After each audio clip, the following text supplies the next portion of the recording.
วิธี Copy ลิงก์ส่งให้หมู่คู่สมัครและตัดลิงก์ให้สั้นลงสบายดีคลิปนี้จะแนะนำวิธีการเอาลิงก์ส่งให้หมู่คู่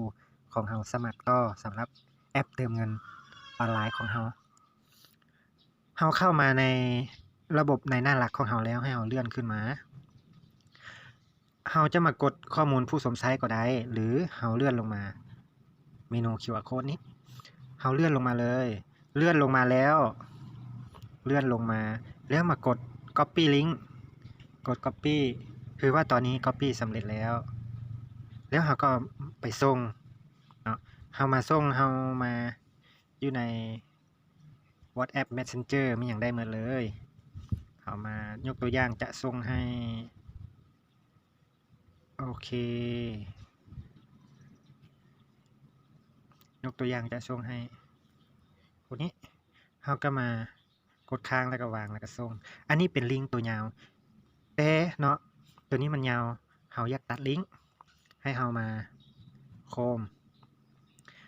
มแล้วมาพิมพ์คำว่า is จะเม็ด gd กดต่อไปเลย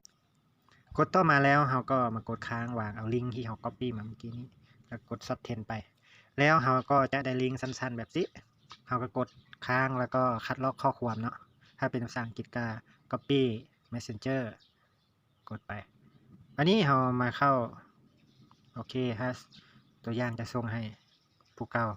กดไปประมาณนี้2ลิงก์นี้แม่นอันเดียวกันแต่ตัวนึงเป็นแบบยาวตัวนี้เป็นแบบสั้นเราสามารถเอาตัวสั้นนี้สามารถส่ง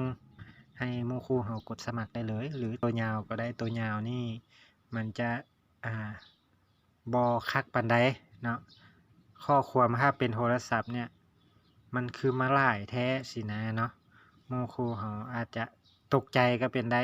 ดังนั้นเราก็มาตัดแล้วก็เอาลิงก์ตัวสั้นนี้ส่งให้หมู่คู่หรือไปโพสในเฟซในไม่อย่างก็ได้เอาลิงก์ตัวสั้นนี้อันนี้คือลิงก์ที่ส่งให้หมู่คู่ของเราสมัครเพียงซ้ำนี้ก็ถือว่าสำเร็จเลยเนาะถ้าหมู่คู่เรากดปุ๊บก็จะเป็นแบบฟอร์มของเขาเจ้ากับประกอบรายชื่อนามสกุลไม่อย่างมาก็ถือว่าเป็นทีมงานของเราโดยอัตโนมัติเนาะเพียงแต่ซ้ำนี้นี่ประกอบชื่อเลือกเพศวันเดือนปีเกิดเบอร์โทรศัพท์แล้วก็ตั้งรหัสผ่านเป็นของตัวเองกดสมัครไปแล้วกดยอมรับเงื่อนไขเนาะตกลงอีกเทื่อนึงก็สำเร็จเลยก็แคปหน้าจอไว้เนาะหลังจากสำเร็จแล้วก็ติดต่อหาเจ้าของลิงก์คือติดต่อตามเบอร์โทรนี่เนาะติดต่อตามเบอร์โทรแล้วก็ชื่อของเจ้าของลิงก์เบอร์โทรรหัสของเจ้าของลิงก์จะเป็นประมาณนี้นะในการสมัครหมู่คู่เราก็จะติดต่อมาแบบนี้พบกันในคลิปต่อไป